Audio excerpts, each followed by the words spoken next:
இங்க பாத்தீங்கன்னா இந்த லேடி ஊருக்கு போயிட்டு பஸ்ல வந்துட்டு இருக்காங்க. ரொம்ப நேரமா இவங்க பஸ்ல வந்துட்டே இருக்கிறதுனால இவங்களுக்கு அர்ஜென்ட்டா பாத்ரூம் வருது. இவங்கனால பாத்ரூம கண்ட்ரோலே பண்ண முடியல. ரொம்பவும் கஷ்டப்படுறாங்க. அந்த நேரத்துல அவங்களோட பொண்ணு ஃபோன் பண்றாங்க. அம்மா எங்கம்மா இருக்கீங்க? நம்ம ஊருக்கு வர பஸ்ல நீங்க ஏறிட்டீங்களாமான்னு சொல்லி கேக்குறாங்க. இல்லம்மா இப்பதாம்மா சிட்டி பஸ்லயே வந்துட்டு இருக்கேன். மெயின் பஸ் ஸ்டாண்ட் வந்ததுக்கு அப்புறம் தான் நம்ம ஊருக்கு போற பஸ்ல ஏறணும்னு இவங்களும் சொல்றாங்க. ஒரு வழியா இவங்க மெயின் பஸ் ஸ்டாண்டுக்கு வந்துட்டாங்க. டிப்போக்கு போயிட்டு கிராமத்துக்கு போற பஸ் எப்போ வரும்னு சொல்லி கேக்குறாங்க. எந்த பஸ்மா கரெக்ட் டைம் வந்துக்குதே? அதெல்லாம் வரும்போது வரேன் போயிட்டு அப்படியே நில்லுன்னிறாரு. இவங்க மாமியாருக்கு ஃபோன் பண்ணி மெயின் பஸ் ஸ்டாண்டுக்கு வந்துட்டேன். நம்மளோட ஊர் போற பஸ்ஸுக்காக தான் நான் வெயிட் பண்ணிட்டு இருக்கேன்ற விஷயத்தையும் சொல்லிடுறாங்க. மறுபடியும் இவங்க ரொம்ப நேரமா வெயிட் பண்ணிக்கிட்டே இருக்காங்க. இவங்களுக்கு ரொம்ப அர்ஜென்ட்டா பாத்ரூம் வேற வருது. சார் என்ன சார் இன்னும் பஸ் வரலன்னு சொல்லி கேக்குறாங்க. ஏமா நான் தான் மறுபடியும் சொல்லுங்கறேன்ல பஸ் வரும்போது வருமா போயிட்டு அப்படியே நில்லுமான்னு சொல்லி மூஞ்சால லட்சம் மாதிரி பேசுறாரு. அந்த பக்கமா ஒரு ஜென்ஸ் பாத்ரூம் இருக்குதையும் கவனிக்கிறாங்க. அது வெளியே நின்னு ஒரு 4-5 பேர் சரக்கு அடிச்சிட்டே இருக்காங்க. அது உள்ள போயிட்டு எனக்கு ரொம்ப அர்ஜென்ட்டா பாத்ரூம் வருது சார் நான் காசு வேணா தரேன்னு சொல்றாங்க. ஏமா இது ஜென்ஸ் பாத்ரூம் உனக்கே தெரியல வேற வேணா உள்ள வந்துட்டானா பெரிய பிரச்சனை ஆயிடுமா நீ வேற எங்கயா போமா அப்படின்னு சொல்லிடுறாரு. இவங்க ரொம்ப ரெக்வஸ்ட் பண்ணி கேட்டதுனால அவரும் போங்கன்னு சொல்லிடுறாரு. உள்ள போய் பார்த்தா ரொம்ப கேவலமா இருக்குது. வேற வழியே கிடையாது நம்ம இந்த பாத்ரூம் தான் யூஸ் பண்ணி ஆகணும்னு சொல்லி அவங்களும் யூஸ் பண்றாங்க. டக்குன்னு பார்த்தா வெளியில இருந்து ஒரு ஆள் வந்து டபடமா சொல்லி கதவு தட்டுறான். உள்ள லேடிஸ் இருக்காங்கன்ற விஷயத்தை தெரிஞ்சுக்கிட்டு தான் அவன் பாத்ரூமும் வந்து தட்டி இருப்பான். ஐயோ லேடிஸா இது ஜென்ஸ் பாத்ரூமுங்க நீங்க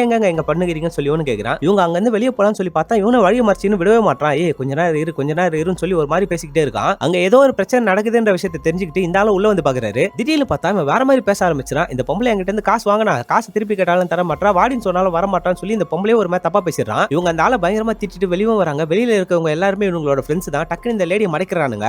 மச்சா இவன் என்கிட்ட இருந்து காசு வாங்கிட்டு ஏமாத்த பாக்குறாடா இவளை புடுறான்னு சொல்றாங்க. அவங்க எல்லாருமே ஒரு மாதிரி தப்பாவே பேச ஆரம்பிக்கிறானுங்க. பஸ் ஸ்டாப்ல நின்று இந்த ஒரு ஆளும் இந்த லேடிக்காக சப்போர்ட் பண்ணி வந்து பேசுறாரு. ஆனா இவங்க எல்லாருமே சேர்ந்து அந்த ஆளை தான் பயங்கரமா திட்டானுங்க. அந்த இடத்துக்கு ஒரு போலீஸ் பேட்டலும் வருது. அங்க இருக்கிறவங்க எல்லார்கிட்டயுமே விசாரிப்பாருன்னு பார்த்தா இந்த லேடியை பேசவே விட மாட்டான். சார் நான் பாத்ரூம் போனா இந்த பொம்பளை ஜென்ஸ் பாத்ரூம்ல இருந்தா சார் என்கிட்ட இருந்து காசு கேட்டா சரின்னு சொல்லி காசு நான் குத்துறேன் சார். என் காசு திருப்பி கேட்டா அவ தரவும் மாட்டா சார். இந்த இடத்துல ஒரு பிரச்சனை கிரியேட் பண்ணுகிறா. அவ வேற மாதிரி பொம்பளை சார் சொல்லி ரொம்ப தப்பாவே பேசினுகிறான். இந்த போலீஸ்க்கு அந்த நேரத்துல போன் வரும். அந்த பக்கமா நின்னு பேசினுகிறாரு. இங்க பாரு போலீஸ் எங்களுக்கு தெரிஞ்சவன் தான். அவன் எங்களை எதுவுமே பண்ண மாட்டான். நீ சொல்றது எதையும் அவன் நம்பவும் போறது கிடையாது. இங்க இருக்கிற பிரச்சனை எப்படியே முடிச்சிடலாம். நீ நைட் மட்டும் என் கூட வான்னு சொல்லி கூப்பிடுறான். இவ்வளவு நேரம் இறக்கி வச்சு இந்த மொத்த கோவத்தையுமே அவன் சட்டையை பிடிச்சி புள்ளின்னு ஒரு அறையும் விடுறாங்க. ஏன்டா நைட் நேரத்துல லேடிஸ் பாத்ரூமே மூடி வச்சிருவீங்க அர்ஜென்ட்டுக்காக உங்க பாத்ரூம்ல வந்து போனா இவ்வளவு அசிங்கப்படுத்துவீங்களான்னு சொல்லி இவங்களும் பயங்கரமா திட்டுறாங்க. அது எப்பறம் இங்க இருக்கிற எல்லாருமே ஒரே மாதிரியா இருக்கீங்க. நான் சொல்றது எதுவுமே கேட்க மாட்டீங்க. ஒருத்தன் சொன்னானா அவனுக்கு அப்படியே ஜால்ரா அடிக்கிறீங்க. ஏன்டா நாங்களாம் மனுஷங்க கிடையாதா? நீ என்கிட்ட கேட்கிற கேள்வியை உங்க அம்மா கிட்ட போய் கேட்டான்னு சொல்லி இவங்களும் பயங்கரமா திட்டி விட்டுறாங்க. இந்த போலீஸும் நீங்க இருந்து கிளம்புமா நான் இவங்க எல்லாம் தூக்கி ஜெயில போட்டுருமான்னு சொல்லிட்டு இவங்களை அனுப்பி வச்சிருக்காரு. இந்த போலீஸ்க்கு இவங்களை ஏற்கனவே தெரியும் போலகுது. ஏன்டா நைட் நேரத்துல பிரச்சனை பண்ணிருக்கீங்க சரி போங்கடா அப்படின்னு சொல்லி இவங்களே அனுப்பிச்சு விட்டுறான். இவங்களும் அவங்க ஊருக்கு போற கடைசி பஸ் மிஸ் பண்ணிட்டு இருப்பாங்க. அதனால இவங்க நடந்தே அவங்க ஊருக்கு போறதுக்காக நடக்கிறாங்க. அப்படியே இந்த படத்தையும் முடிக்கிறாங்க.